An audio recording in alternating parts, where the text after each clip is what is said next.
not me. Remember?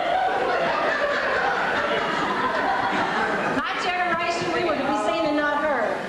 So those things we didn't know that went on in the living room. So if you have anything you want to say, please do it now. Marilyn, stay there.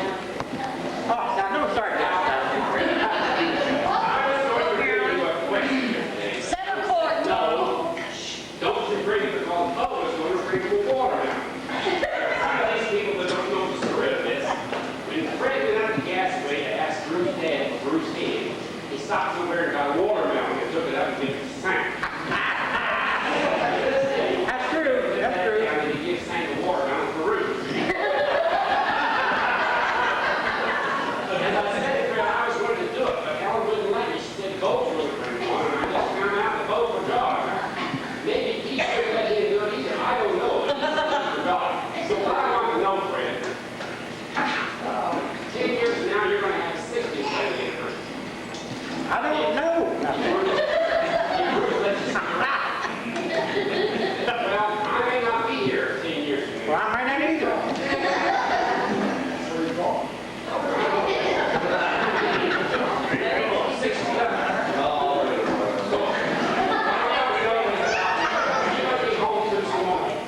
Tuesday morning. I'm turning on it. Okay. Can I take that truck with 60 watermelons back up?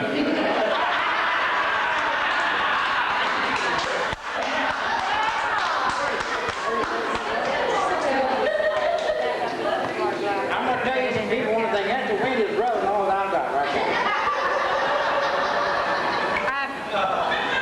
Is that on?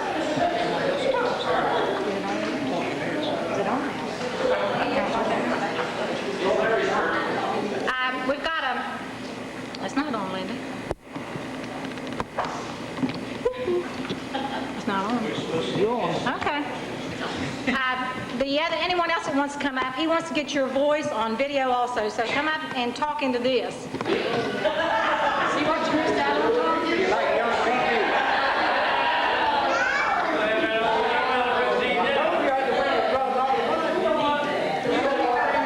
Many years ago, my dad told me that my mouth was getting me in the most trouble, and he was true. You want me to repeat my question? Yeah. What I want to know, Fred, as I said earlier, I may have kicked out before now in 10 more years. Yeah. So, you give Sank one watermelon for Ruth. That was, I mean, you got the best deal. But Tuesday morning, can a pickup truck loaded with 60 watermelons get up your driveway? Yes or no? I think Larry's got a few words to wisdom here. Larry. Now, he's the guy. Now listen, don't think he's serious, Fred, because he is shy. He just real shy about doing any tricks. And then Bowen's got a word to say to you. How about Tom said he wasn't sure where he's going to be here 10 years from now. Fred wasn't sure.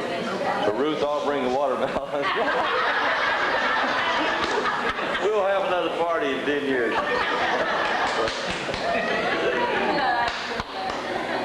I want you people to know that's my wife's brother here. Fred, about the only thing I can recall was funny to me, and I didn't know it was funny at the time, but when Larry and Ann and my brother Paul, and we're all growing up, when Fred and Ruth would come up to visit us, Dad would never let us ride with Fred. And we never did know why. Did you ever ride with Fred? The fire truck has never stopped for Fred yet. And I asked Dad one time when I was in high school, two things happened when I was in high school. My dad caught me chewing tobacco, and he told me about Fred. I said, well, Dad, why do you think Fred drives like that?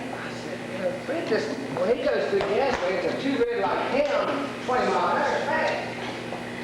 But we lived on a hill, by the time Fred got to the bottom of the hill, it didn't make a difference what red like that. Anyway, I said, well, Dad, why do you think Fred drives like that? He said, well, son, he said, Dad traded a watermelon for Ruth, and I knew about that story, so I understood that. And he said when they got married, he said, Fred drove like crazy on their honeymoon night. And I said, well, yeah, I can understand that, Dad. You know, it's his honeymoon. He'd never known Ruth. So he said, well, I think after that, he said, I think he drove fast trying to get away from Ruth.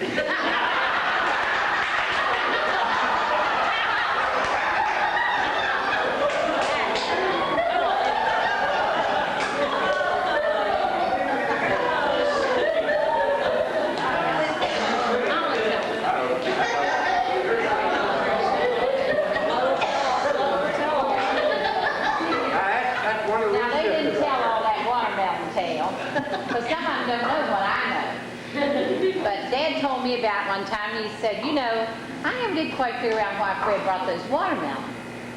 He said, but I'll tell you what, if it lasts and they ever get around to having an anniversary party, just tell Fred he can have them watermelon back because it was a good deal after all.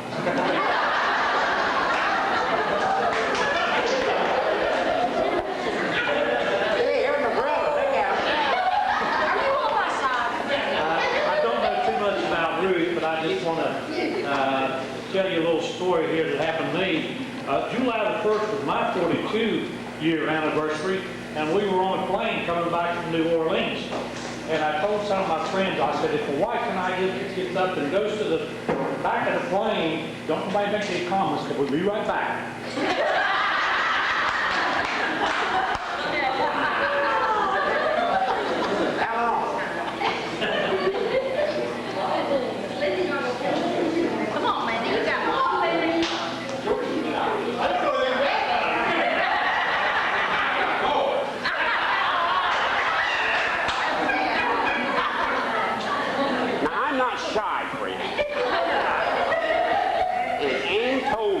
What you did pulled the first time you went out to Phoenix.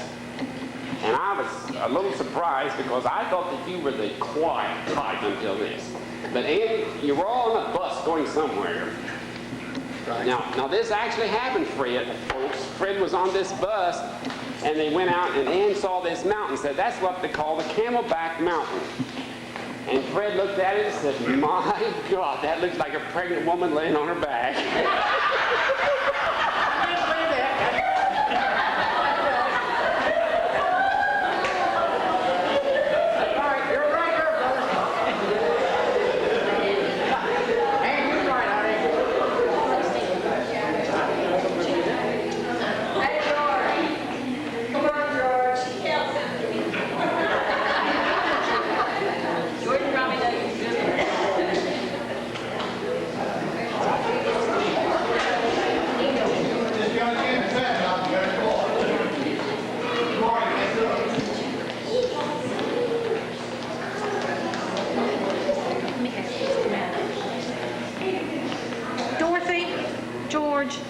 Would you all like something to say?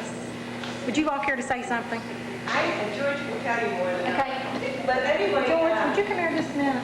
Listen to Dorothy. We're responsible for all this. That's why I want you up here just a minute. Okay.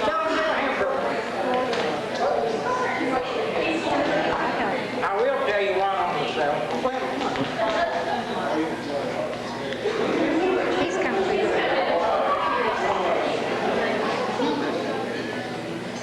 Yeah, she got us in dollars.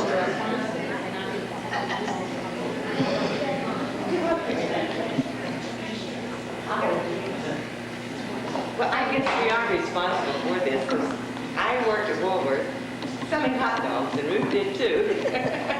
One time George got Fred up there with me, and that was it. That was the beginning of this whole relationship with them. George probably has some good to say, don't he? He could tell me a lot of them. Come on, George. Don't lie now, George. Don't preach.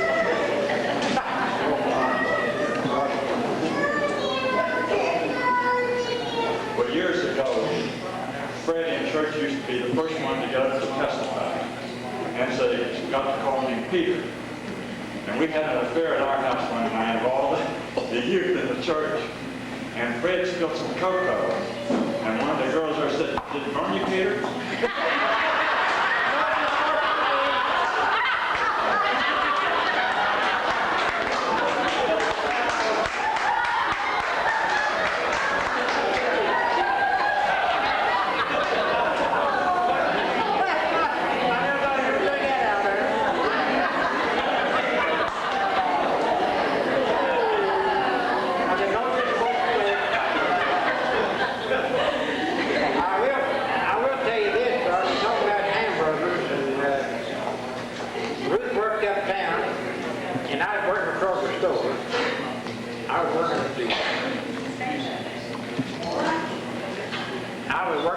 hardware store down on Jackson County corner. You know where it is.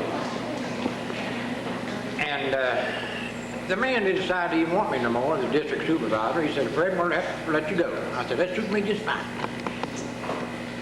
We walked out on the corner, and Ruth got out of the car. She said, I got fired. I said, I did too.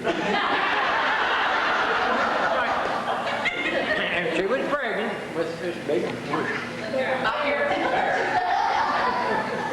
She went up the hill and she's crying. I said, what are you crying about? I said, what are we going to do? I said, we got $30. $30. I stayed over there. That's about the Roxville where I'm right now. So when I ran out of money, just got my stuff and walked back over to Mom's house until I got another job. That's where it was back in them days. For $18 a week. She was selling nickel hamburgers. Thinking how much?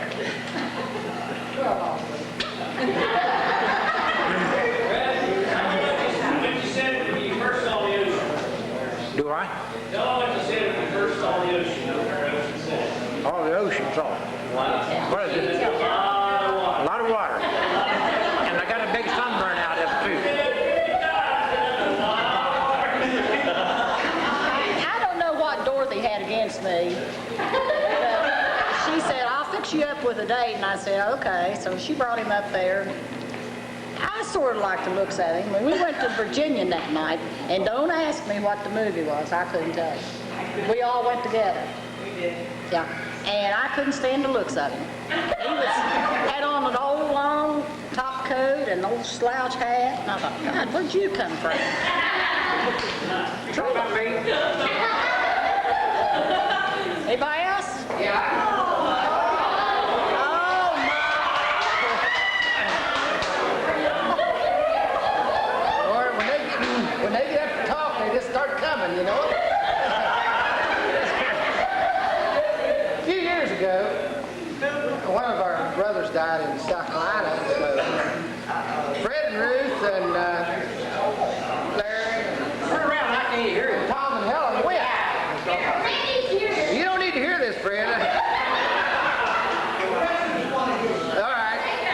And so we went to the funeral in South Carolina, and coming back, we were all tired. We wore out. So we finally convinced Fred that we found a real cheap value in a motel so he'd stay all night with us. Well, we ate dinner, and we were all just kind of just totally wore out. The trip and the funeral and everything. So Fred went on back to his room, and Ruth and I and the rest of us were sitting there. We said, let's just play a little trick on Fred.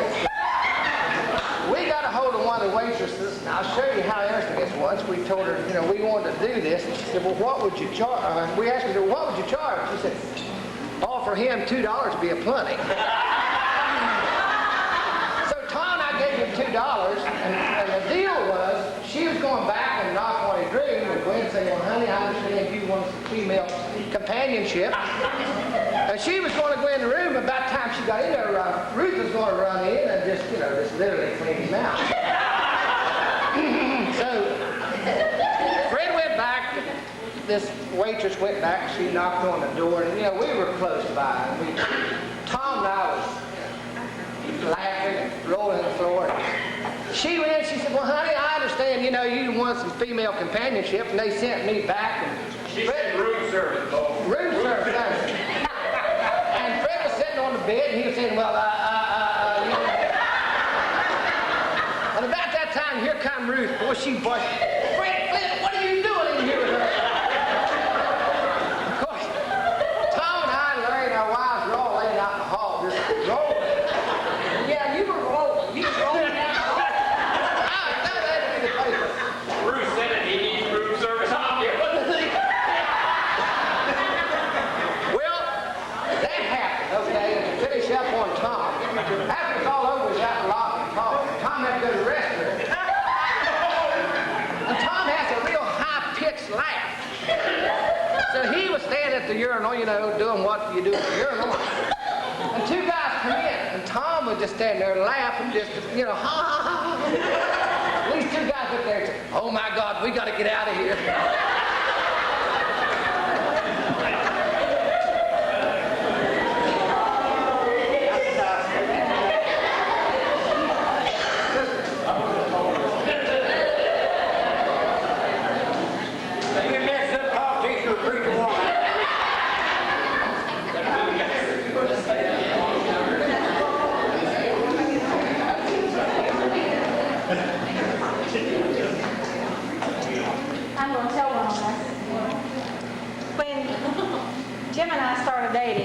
it happened with my sisters too.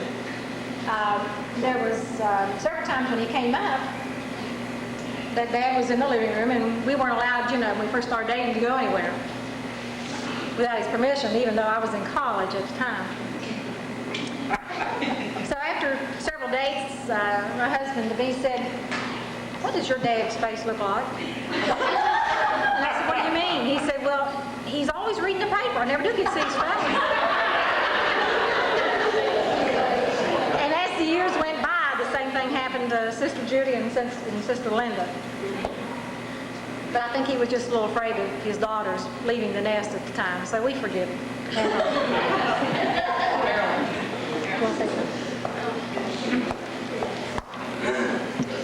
Speaking of reading the paper, I just asked my mom just a little bit ago, I said, "What time did you all leave the Marriott this morning?" And for some of you that don't know, Judy and Marilyn and I put them up at the Marriott last night for a gift. So I asked Mother, I said, "What time did y'all leave the Marriott this morning?" And she said, "Oh, it was about 9:30. And I said, "9:30? Why did you leave so early?" And she said, "Your daddy had to go home and read the paper."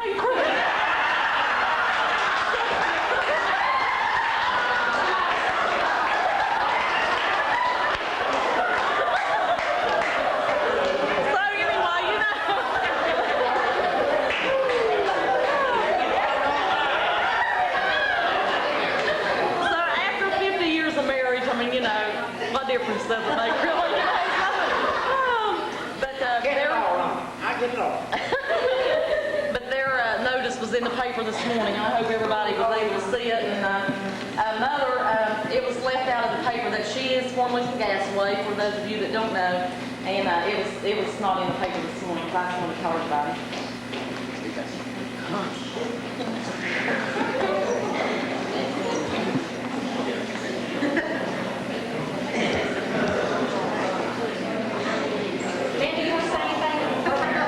Let me tell one on Ruth, Lindy. Lindy, let me tell one on Ruth. Let me tell one on Ruth.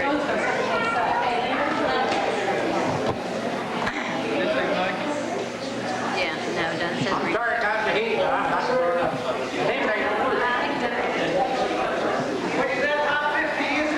Hold on there, hold on there. Talk fast, please.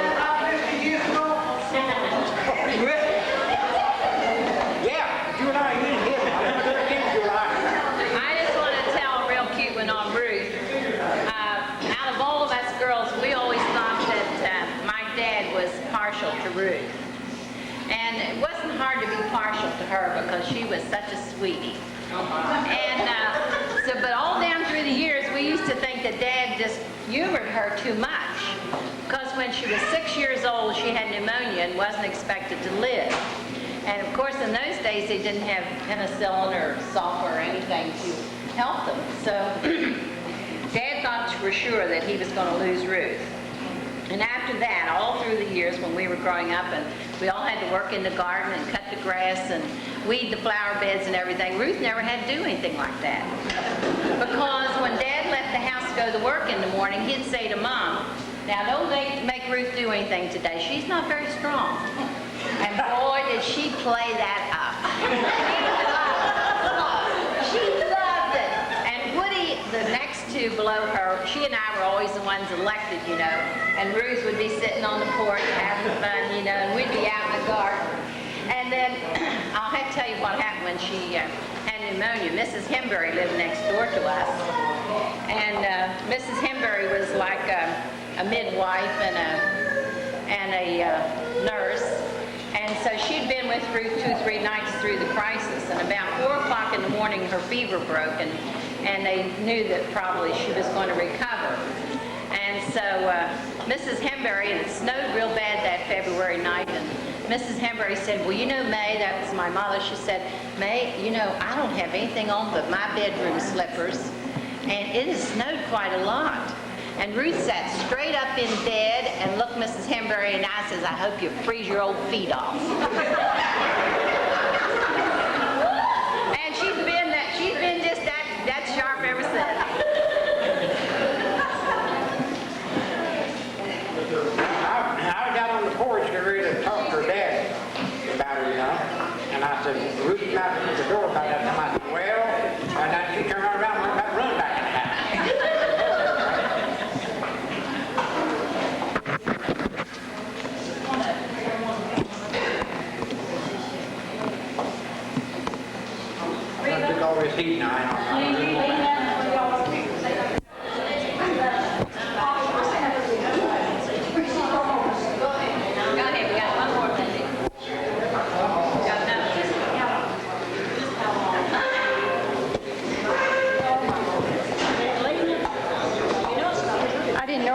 get to be on the air this afternoon. They want me to tell you about our little club that Ruth and myself and Reba Smith and Dorothy Ransom that just left, we started. We've been together for 45 years. And there's no drinking, no smoking, no lying, no gossiping. You can remember those two. You can believe the last two if you want to. But there has been no drinking and no smoking in this club. And these are the charter members, 1, 2, 3, and one left. And we have 2 members sitting back here. That she's been a pretty good member. We don't have anything to say against her. You understand? How long have you been together? 45 years. We will celebrate our 45th anniversary this October. Lena, what was the name of the club? This is the TMW Club, and I'm going to tell you what it means.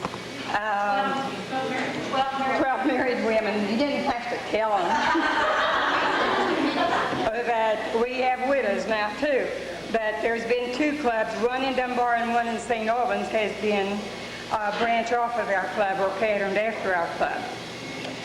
Some of our daughters started the club in West Charleston, but it flunked out. They couldn't keep it up. In the beginning, we did a little bit of charity work and a little bit of social work, but it seems like since we've got older, we just don't do very much of anything. And Ruth's one of us.